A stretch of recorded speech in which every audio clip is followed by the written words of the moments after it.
My guest today is Melanie Jones, a former Australian cricketer and one of the best cricket commentators in the world. Mel has played 5 Test matches and 61 one-day internationals and is part of the prestigious club of cricketers who scored a century on their Test debut. While during her career, women's cricket wasn't professional, Mel has since become a strong advocate for women in professional cricket. As a commentator, Mel's worked for various sports channels, including Fox Sports, Australia, Sky and BBC. Her vast experience from playing and a profound knowledge of every player make her commentary insightful and really engaging. She travels the globe providing commentary on major tournaments including the IPL and the World Cup. In addition to cricket, Mel has served as an ambassador and supporter of Red Dust, a non-profit organization that focuses on health initiatives in Australian Aboriginal communities. She's also a member of the Bowls Australia board. Mel's energy and passion for sports was so evident in our earlier conversation. And without further ado, let's learn about Mel's fascinating journey today. Hi, Mel. A very warm welcome to Atlanta Diaries, and thank you very much for partnering with me in this journey. Emma, that is the most delightful introduction I've ever had. Thank you. I might write that down and pass it on as well. My mum will absolutely love it to begin with. We've connected through a mutual friend who I think we both agree in Prakash is one of the most divine individuals going around. So I'm so glad that he connected us as well.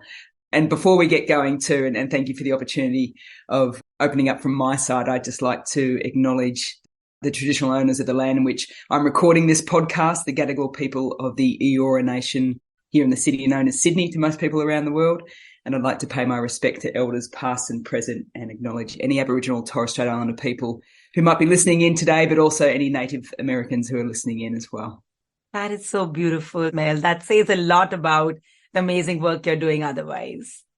Thank you so much. It's quite a tumultuous time in Australia at the moment talking about our First Nations people. We've just had a referendum on the weekend to see if Australians would be up for acknowledging them in our constitution and giving them a voice to Parliament, which from my perspective, unfortunately, didn't pass, but it has allowed us to, I think, be a little bit more braver in the stories and how we got to this place in Australia with our First Nations people and Australians as well. So hopefully it leapfrogs us forward into a better space in the future. Yeah, I'm sorry to hear about that. I remember you mentioned last time in our earlier conversation about the referendum. But I'm also wondering that at least the good news is that thanks to the referendum, they've become, front and center. People probably wouldn't have even known about them otherwise. Yeah, I think for most countries that have been through colonisation, so England, without getting into a history lesson on Australia, England went to a lot of countries 200, 250, 300 years ago, and we had a wonderfully rich and vibrant Indigenous community here when they first landed, and we still do. It's the longest living culture in the world. They've been going for over 65,000 years. It is a beautiful history of people. And unfortunately, post the British landing, we went through a number of genocides. We've gone through a stolen generation of people and a white Australia policy. There's been some pretty horrific things that have transpired in our history. And in acknowledging that, hopefully we can reconcile the past so that we can sort of have I wouldn't say a blank canvas, but a canvas that we've got, both sides, sort of painting a newer picture and a more progressive picture of Australia. It's a great history lesson, Mel. And what sort of inspired you to take up this as such an important part of your work, so to speak, after cricket? Yeah, it's a good question, actually. I think my dad's from Trinidad in the West Indies, and my mum is white Australian. So they met in England when my mum was working and travelling. She was a teacher. And I'd like to say it was a lovely little surprise packet that came along with that meeting. And so I was born in England, but I was only 3 months old when we landed back in Australia. When I came back to Australia, Australia was a very white city, particularly Melbourne, Naarm, where I grew up. You would hardly ever see another person of colour in the sort of 70s and 80s. I think a lot of people probably looked at me and thought I was Indigenous. So you sort of have this connected bond, I guess, of knowing that you're an outsider. People look at you as an outsider in a lot of ways. So I think that was probably the first part. The second part, I'm by nature a very curious person. So my dad, his connection to me was when I sort of saw him, was giving me books, Martin Luther King, Nelson Mandela, Maya Angelou when I was growing up. So I was always very interested in sort of the black side of history. So if I'm going to learn about all those cultures, I should be learning about Australia's as well. So did PE degree, but did a sort of a minor in health studies and did it on Indigenous health, and then was connected to Red Dust through that. And then it is such a beautiful culture and beautiful people that if I have the opportunity of getting to know it more and speak about it more, that's very excited to do so. That puts so much in perspective. I'd love to hear more from you about your cricket journey and how did it begin, Mel? Yeah, look, a West Indian dad and an Australian mum, most people would probably think that's the perfect mix for a cricket Absolutely. journey. I wouldn't preface that with the fact that my mum wasn't a sports person growing up by any stretch. But look, if you're an Aussie kid, you know, there's often a touch point of backyard cricket or cricket in the schoolyard. So I played all sports, basketball, athletics and the like. Sort of schoolyard breaks was always, in the summer, was always cricket. So I played with predominantly the boys back then. And then my grandparents' backyard in a very small country town called Rutherglen in Victoria. So I'd play with my cousins in the backyard, would make up our own rules. And of course, you'd pick teams. And being my mum's side, all male cousins were white, so they were Australia and I was typically the West Indies. And that's the way you sort of connected. And the West Indian men's cricket team at the time was all powerful. So when they toured Australia, my dad knew a couple of them from his connections in cricket in England. So he would get them to give me tickets or sign magazines. So it was a point of connection for me to see these team touring that looked a lot more like me and they were winning. So what kid doesn't want to barrack for a team that's successful? And so that's how I started following cricket. The playing part was by sheer luck that I just went to two schools that had wonderful teachers that saw that I loved the game and got me involved from there. Beautiful. It's almost like while your dad didn't see you for 16 years, but secretly he sort of planned your career. He would love that. Back then, Australia to England, and it still is the world's longest journey almost. So his point of connection to me, his only child, was trying to find that point of connection. And so for him, it was wonderful that it was cricket because it was a sport that he absolutely loved and was very, very passionate about. And it was a nice touch point for him to sort of follow my journey, then playing club cricket to state in Australia as well. Sadly, he passed away a couple of years ago, but he was, a very proud father who loved the fact that we could engage in something like the sport of cricket. Given that when you were growing up, women weren't in professional cricket, right? So how did you stay inspired? Yeah, well, I think for one, when you have a natural love for a game like that, you then meet other people, very similar, like-minded people. And I met some amazing women and men, for that matter, who set a wonderful path for players like myself to come through and not have to deal with as many of the challenges as they did in the past. And I think that's probably inspired me to do the same for the next generation that's sort of coming behind me as well. I think cricket was a very male-dominated sport when I was certainly coming through. But it's also, in Australia, we've got a lot of football codes too, Australian rules football, but it's exceptionally combative. Those sports have probably struggled a little bit more in terms of that male-dominated space because of that combative nature. So I think for cricket, it was probably a little bit more softer for people to understand. So there's always been these wonderful points in the history of the game that women have been involved in and hopefully will be for many years to come too. Because I personally think it's a wonderful vehicle for social change. So if we're brave enough and want to see a better world, I think sport's a fantastic platform to be able to do that. So we've sort of got to drop that, it's us and them mentality sometimes just to sort of see the bigger picture. In fact, how did you transfer your skills which you acquired in your cricket career, in your commentary or your other board positions?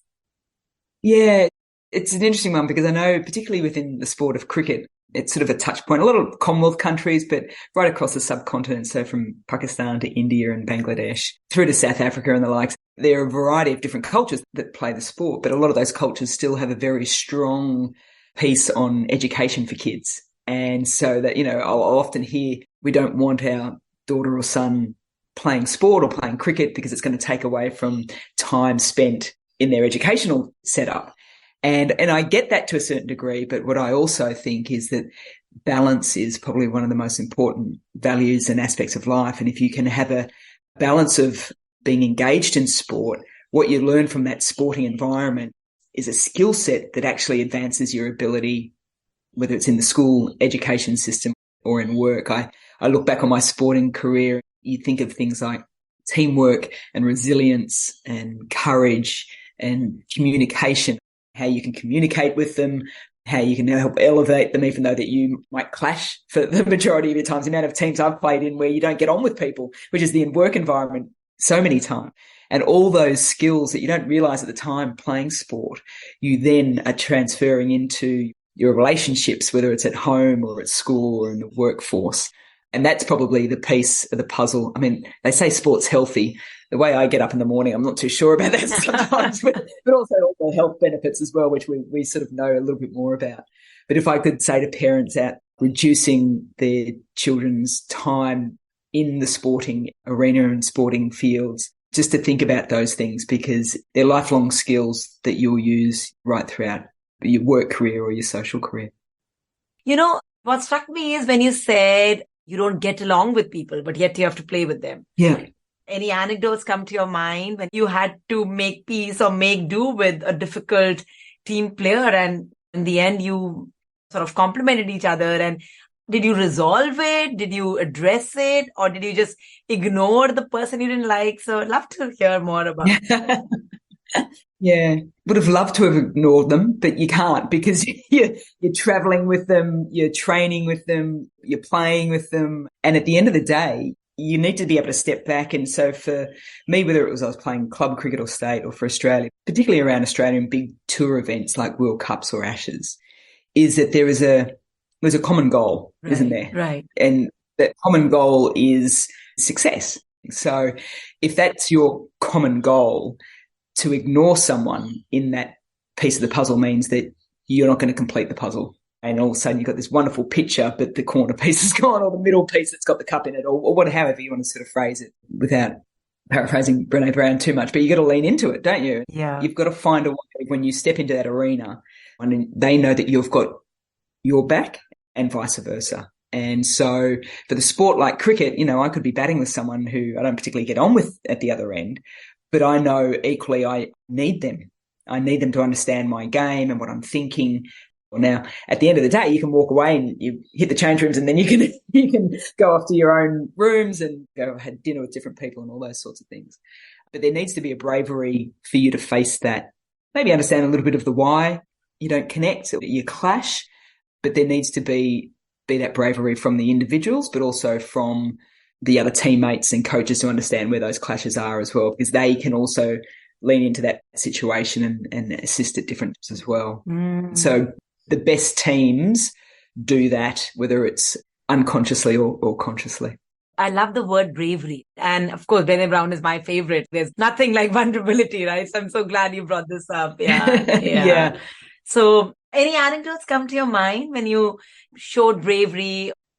Yeah. So Victoria and New South Wales, 2 states in Australia, are like the most populous, and they've got an arch rivalry. And we were coming into a state final, and it was the week leading into it. And Victoria had never really beaten New South Wales, so here's our opportunity. And a couple of the players came up to me, and they weren't senior players, but they were important to our success, and said to me, "Oh, look, Mel, we're having some issues with a couple of the senior players, and they're speaking to us. They felt as if they were getting excluded from decision makings and game plans, and felt as if they weren't an integral part of the finals campaign," which for me was quite sad, because we'd gone through the entire season and it got to that point where they felt it was bad enough that something needed to be said. And I can remember going to the senior players and saying, "Hey guys, look, we've got this situation bubbling away, and it's not a great one. There's a number of players that aren't feeling great and need to find a way to address this so that everyone can come into this final series clear of all that baggage and have a really fresh mind and a focus on the final." And here's my naivety. I just thought that the senior players would turn around and say, "Hey, thanks for addressing that. Let's get into that, work it out. And, we've got a couple of days." And I was really, really surprised to hear that it came back on me as that I shouldn't have raised it. I should have just let sleeping dogs lie, and that I could have dealt with it myself and just allow everyone just to get on with it, and we can deal with it post the final. And because we're only a couple of days out from the final, I had then try and figure out the best way of then going back to these other players to say, and I wasn't certainly going to say, "Well, they don't think there's an issue," so it was a tricky situation. I go to my source, my guru, my oracle, which is my mother. So I rang her up.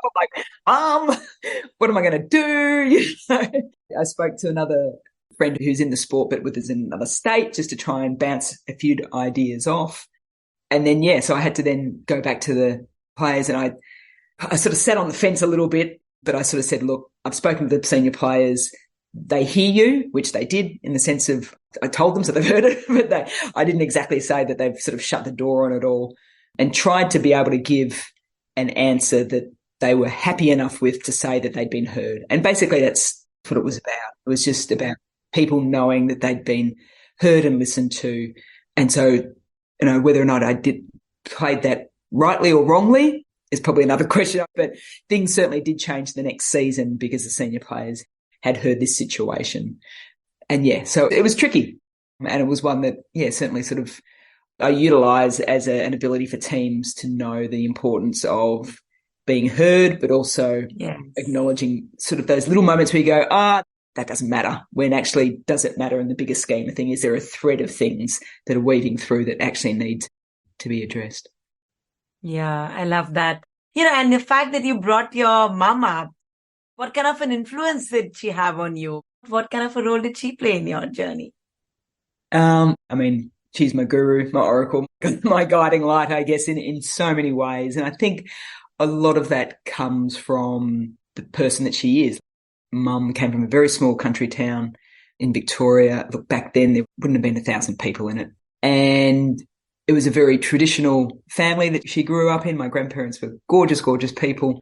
So my mum left and travelled to go overseas and had a relationship with a black man, had an illegitimate child who she was bringing back to Australia. And that shook a lot of our family and that sort of community, because that was just completely different.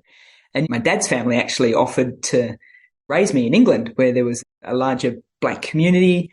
And my mum said, thanks, but no thanks. She's my daughter. So my mum, it was her bravery to bring me back to, as I mentioned before, pretty white Australia back then, and raise me as a single mum in itself is just an amazing feat.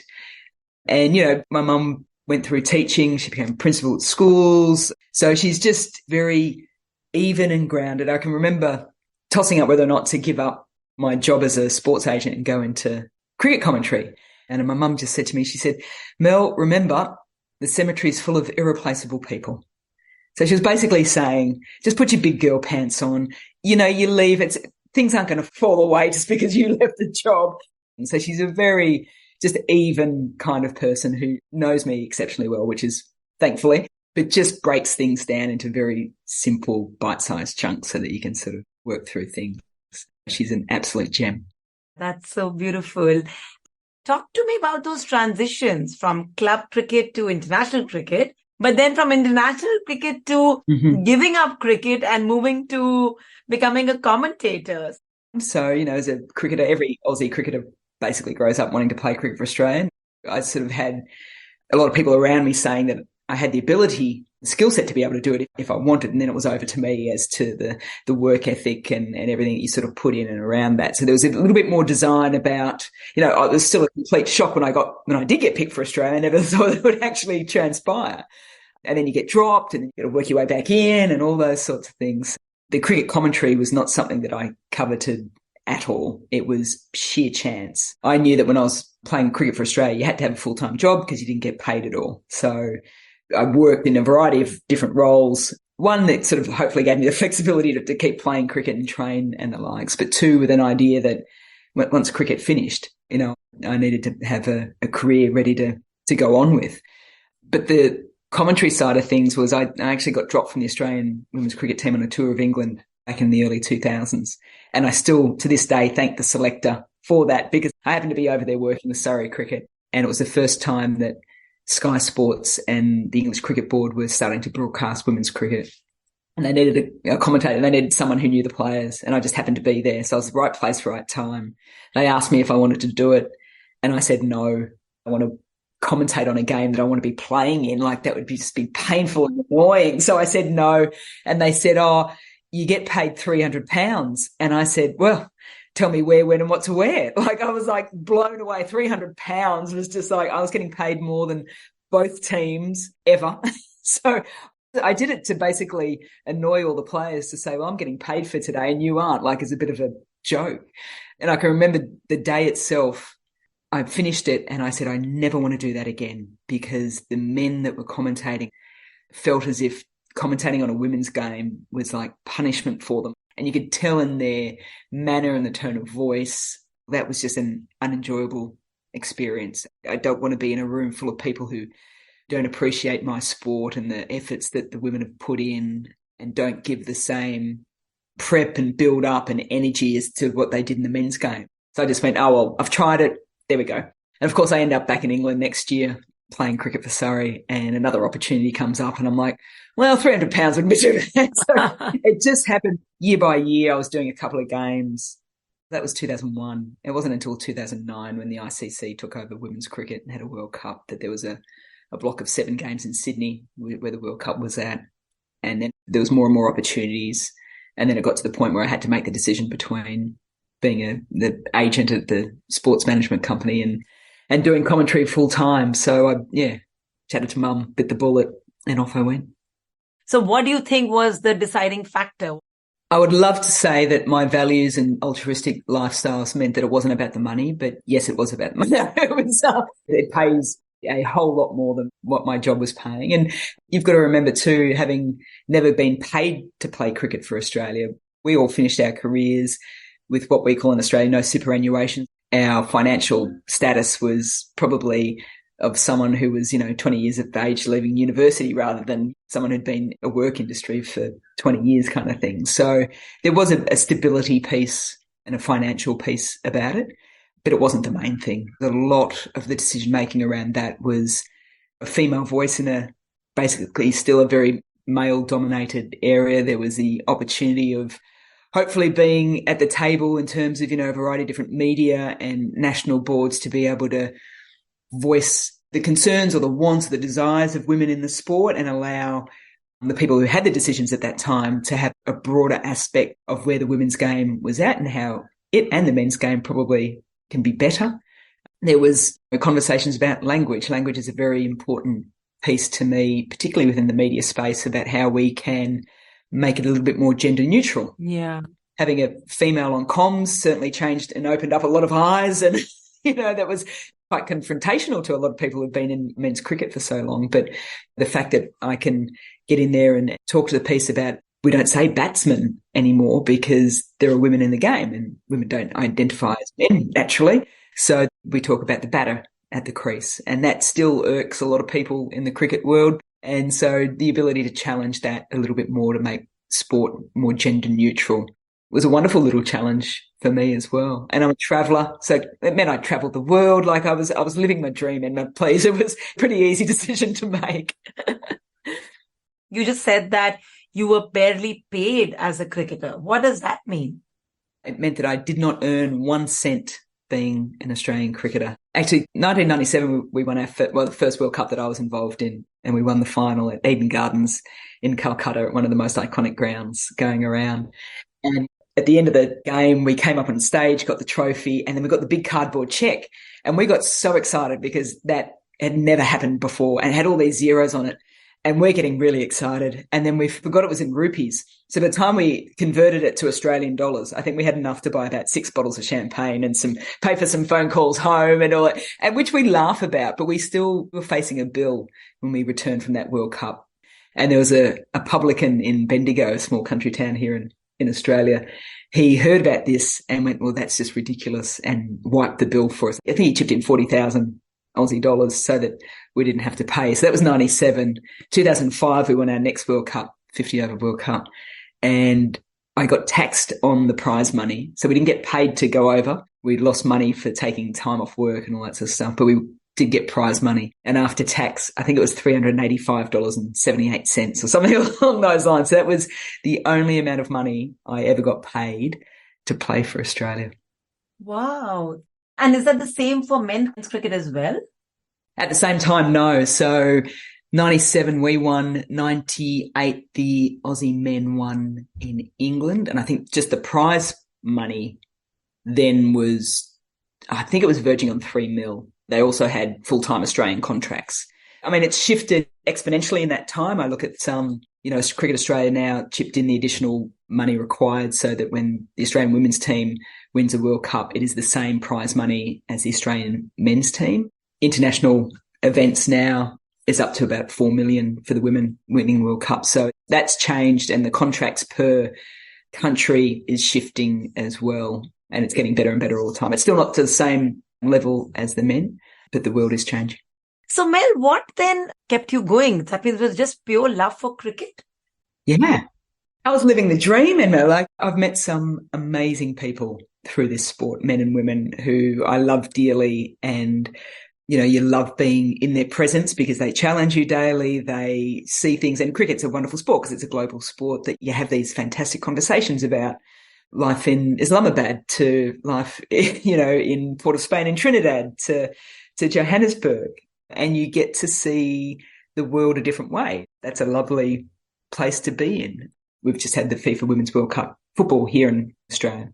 I had this amazing lunch that just sort of happened out of nowhere with these fantastic women from America who I'm now working on a business projects with. And this would never have happened if I hadn't have played sport. And these business projects will primarily around the sporting world, but it's at the end of the day, it's business, it's governance, it's leadership, it's marketing and media and high performance. So none of this would have happened if I hadn't have stuck to enjoying the sport of cricket. So that means the time when you were not playing international cricket, you had another parallel career back home in Australia? So I tried to avoid full-time work for as much as I possibly could as a youngster. So I travelled a bit. So I would come home, I would play cricket over the summer for my state, for Victoria, which is how you then get selected for Australia. And I would work with some regional cricket managers. So I travelled to country regions in Victoria and did cricket clinics in schools and, sort of the PR of the game of cricket. And then over the winter time, I would go overseas and work with a variety of different organisations still in cricket. So I spent 3 winters in South Africa and did clinics in townships and spoke about cricket. Then I did the same with Surrey Cricket, which is a county in England. So I'd go into schools, I'd work in clubs to try and get them to understand how to engage young girls and women into the sport and the like. I then went into teaching for a year. Then I worked at Cricket Victoria for a bit and then left there because I always wanted to get into coaching, and that sort of door had closed a little bit. So then transitioned into working at Red Dust, setting up scholarships for Indigenous kids getting into media, and then got involved with sports management through a friend who had her own company for female athletes only. So I've done a variety of different things over the career, which again, I think, what did I say? Jack of all trades, master of none. I think it's given me, a couple of different touch points, which has helped me get to the place that I'm at the moment. Yeah, the cricket game was a platform for you to do so many different things. So let's shift gears. Sounds like the real challenges, the real fun happened in your commentating career. I know you spoke earlier about the fact that even the jargon, it was almost like a blind spot for them, I guess. Yeah, look, it was, I think having coming through playing the sport of cricket, and that there's barriers and hurdles and resistance to women in the sport there, it probably made it a little bit easier coming into the commentary box because you knew that you were probably going to come up against a few of those, whether it's from people within the commentary box or fans of the game through social media and the like. I do remember having my first IPL experience back in 2015, and there was 4 women on that series in the commentary box across 4 crews. So there was only ever 1 female per game. So Lisa Sthalekar, another Australian cricketer, Isha Guha, an English cricketer, and Anjum Chopra, former Indian captain, who are still all commentating now and are wonderful friends. And I can remember we all sort of rang each other and went, what are we getting ourselves into here? Because all of a sudden the men's game had to listen to a woman's voice. And for those that don't follow sport or are listening into the podcast, there is a big angst about particularly men who follow sport and having a woman commentate it because of the pitch and the tone.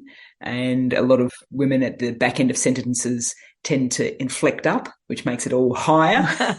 And it grates on a lot of guys because they're not used to it. They're used to a very sort of lower monotone voice, which I thank my mum and dad daily because I think I've got a slightly lower voice than a lot of women. And we need to brace ourselves here because we could be up for a lot of backlash from a variety of different angles. And I remember getting into the commentary box for my first stint, and it was in Chennai at a game there, and it was with two stalwarts of men's cricket commentary. And Chennai's hot anyways, but I was sweating bucket loads, I think with more through nerves than heat and humidity. And I can remember something happened in the play, the lead commentator called it, and I went for the microphone to put my 2 cents worth in. And so did the other expert commentator. We sort of both picked up our mics at the same time. And so automatically I just went to put it down as if to say to him, you go. And he looked at me and he put his microphone down and he gave me a gesture with his hand as if he pointed at me and he said, you go. And he just gave me a thumbs up. And it was just that little moment. The commentator's Mike Hazeman, who was a former Australian cricketer but has spent a lot of time in South Africa and the States. And it was just this almost relief, I just sort of went, oh, okay. And so it just allowed you to say, hey, I'm part of the team, like a cricket team, but we're our own little crew here. And we spent the whole IPL together, this crew of commentators. We finished the game, got back to the hotel, and cricketers, they love a beer after a game. It's India. I like a beer. So we all sort of got in. We had a few beers and we all chatted about the game. And I thought, oh, this is great. I'm one of the boys. I can remember thinking that phrase to myself. And at the time, I thought that was fantastic. Years down the track, I realised that's not exactly what you want to feel like because it was, and how do I say this I want those guys to know that I love them dearly for doing what they did to allow me in. But I was sort of shape-shifting myself into their space. And these are the things you learn when you get older and wiser and grumpier. But I'm manoeuvring myself into their space to fit their world. And if now when I'm commentating and having new people in commentary box, I try to stop myself from getting them to move into the space that we're happy with.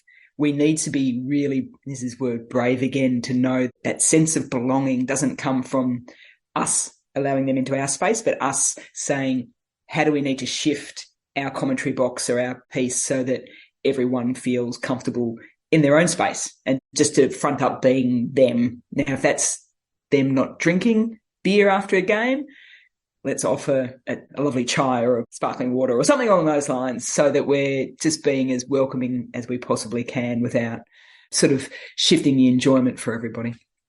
So, for lack of a better expression, do you think it's almost like he did a favor to you? You know what? I actually haven't spoken to him about it. I should pick up the phone and give him a call. I think there was probably a few pieces. I think he understood that I was nervous and the best way of getting rid of nerves is just jumping in the deep end of the pool kind of thing. So the quicker he could get me in, the better for him and the better for the broadcast as well. I think there was certainly a piece around him also saying, yeah, the tide's shifting, like he was a person and, I think you can commentate. So here's your opportunity to do that. Maybe he went to say something and maybe he thought actually that was a silly thing to say and I saved him. I don't know. You don't know what was going through his mind at that point in time. But look, from my perspective and knowing Mike, I think he recognised that this was a shift in the cricket world and he wanted to support me in that moment. And I'm very, very thankful that he took that opportunity and took that moment. It was such a small gesture, but it resonated with me so much. That's all about allyship, isn't it? Yes, exactly. Yeah. So, and I think that's one of the biggest challenges for men in a space where there's more and more women coming in is how do I be a good ally? And so often I hear the thing, oh, well, I've got daughters. So it shouldn't take you having daughters or having a wife or a mum to know that that's the right thing to do.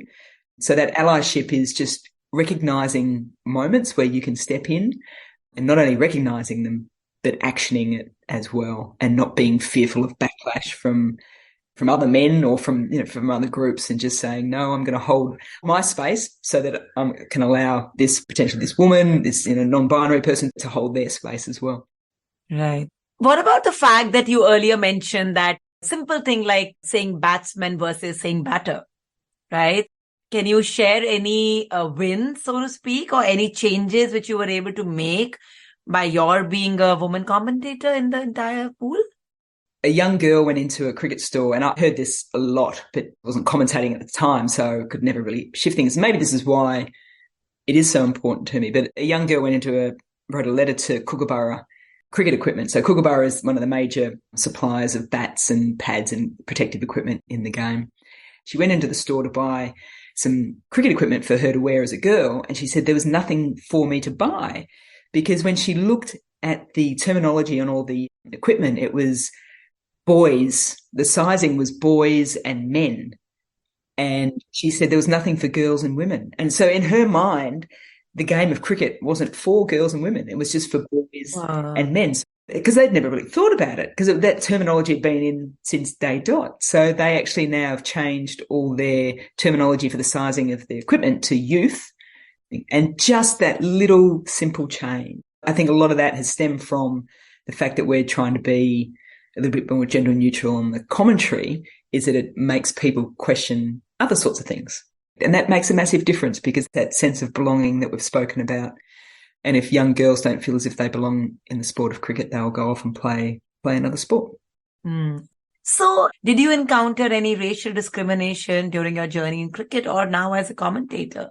I recently read about the ICEC report in London, right, which highlighted the prevalence of institutional racism, sexism, and class-based discrimination in the English game. So do you think these issues, still persist? Yep, daily, without a doubt. I think we're more cognizant of them, but I think what we're still grappling with within sport, within cricket, within society is the acknowledgement that it's still in the systems. It's institutionalized over, centuries. This is a hard thing to crack. So I think, people will say, I often hear from Australians, Australia isn't a racist country, but that's coming from a white person in Australia.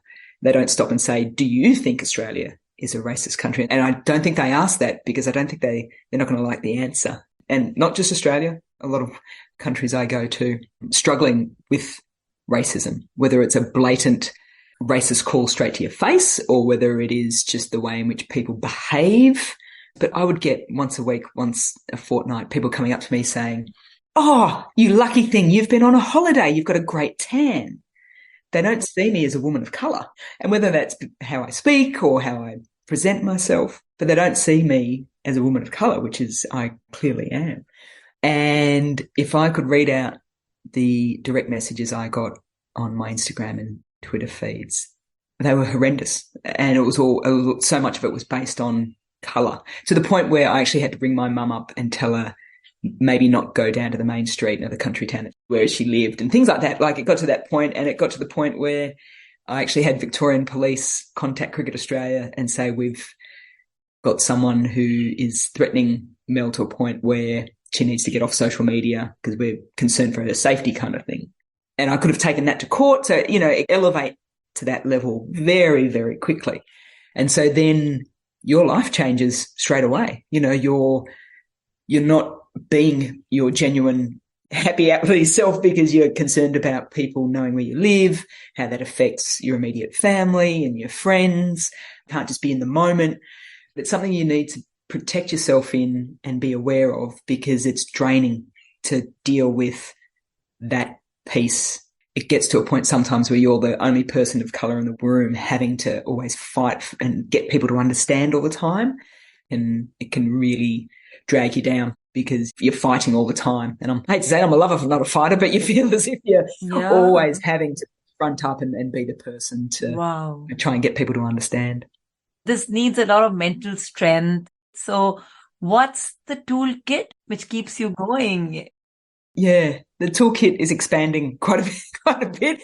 Look, I think at the end of the day, if you protect yourself and give yourself the energy to front up when you can, you're hopefully making it easier and better for people, but where they don't have to worry about this as much. I think I'm happy to invest in that because I've been so fortunate.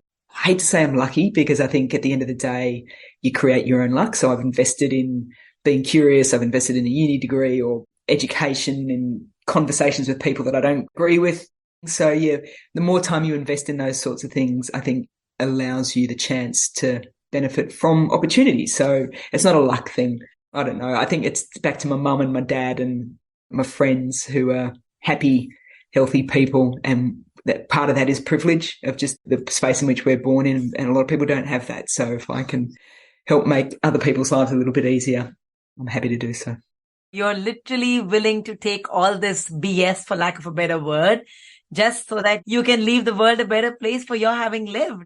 Yeah, I don't know. I don't want to sound like altruistic and, the shining beacon or anything along those lines, because I don't think I am. But yeah, I think there is something nice about the world. I've mentioned to you when we caught up before is that, what are your values in life? And, someone asked me once and I went, I actually don't know. So I asked my mum what her values were. And she went, oh, and she did exactly the same. So we actually spent a bit of time apart. We came back together again and she wrote me this beautiful letter.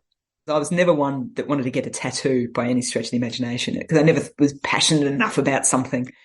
But I realised that if I ever did, it would be something around my mum. And what I did, her values, I wanted to get in a tattoo, and I have that tattoo on my ankle.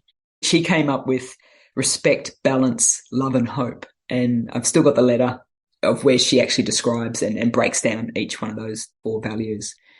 And it's not like I've stolen my mum's values, but they resonate with me daily. So if I'm confronted with, a challenging situation or got to decide on one thing or the other or things like that, I come back to those 4 things to try and give me a grounding point, a starting point for making decisions in life.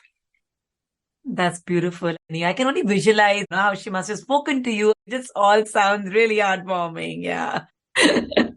Yeah. They might change. I'm not too sure. You go through life and you shift and you learn other things. But I think as a starting point, they're 4 pretty good values to have.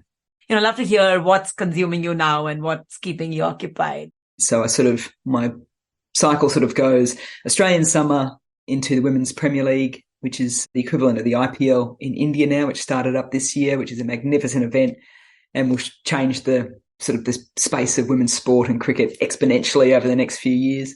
So there's a month or so in India, Feb, March, potentially some IPL. Then I go to England for 2 to 3 months and work with Sky Cricket across there. Summer as well. And then there might be a World Cup on. So we've got Women's T20 World Cup in Bangladesh coming up next year. And then the Men's T20 World Cup in the US and the West Indies in June as well. And then there's 2 businesses that I've started with friends. One, Game On, is looking at the untold stories of women's sport, where we'll be producing documentaries. And hopefully, fingers crossed, some time spent in India will mean that we're bringing out some wonderful documentaries of women's sport in India across cricket and a variety of other ones. I've been heavily involved with the Afghanistan women's cricket team that we got out post the Taliban takeover in 2020. So we've got that going. And then a company with 2 other mates. It's an educational platform really, but based on tours for women that work in sport and business. But we use sport as the backdrop to elevate their skill set there as well. And then all your charity work. So yeah, we'll always work with Red Dust and do what I can to help their work in remote communities in Australia across health promotion. So Mel, we have more than established that sports is a wonderful platform for women to learn these skills. So do share your parting thoughts for aspiring leaders as they transition into larger roles. First thing I would say to people is get out of your bubble. So it might be your own sport, it might be your own political thoughts, it could be a variety of different things, but we get in there because we feel safe and heard and probably not challenged as much. So I think be a little bit brave and get outside of your own bubbles just to challenge your own thoughts a little bit, which probably leads into the other piece for me is see other people's perspectives. The world is a very large, wonderful place, and there are so many different ways of looking at the same issue or problem or solution or situation. And the more we can see it from a different angle, I think the better we are at making decisions, because we've covered everything off and we don't get down the track and we think, oh, I didn't think of that. Think of everything. Try and think of as many different things as possible. And that means getting out of your bubble, speaking to different people and listening. Listen. And I think the last thing is rest and rejuvenation. You can't take things on and be present without having your batteries full and a full energy level. And that takes a commitment to saying no to things and saying yes to doing things that are important for you, to take time to rest. And that's mind, body, soul, all 3 covered off as well. Thank you very much for sharing your insights, your mother's values, and giving so many different perspectives to one journey. Emma, thank you so much. I think sometimes when you don't really think about it till you talk it out loud a little bit, so it's actually sparked a few things for me to go along and jot down and explore a little bit more as well, which is lovely. Oh, great. Thank you for being a part of this incredible journey with Atlanta Diaries. I have had the privilege of hosting guests who courageously shared their most vulnerable selves with me. And even if only a small segment of these conversations can champion the journey of one person, it will be worth each and every moment. And together, we know we can create an even greater impact. So I do have a humble request for you. If you found value in these episodes, please consider sharing the podcast with your friends, family, and on your social media. I would also love to hear your thoughts and will really appreciate if you could take a moment to leave a review or rating. See you next week for another inspiring journey on Atlanta Diaries.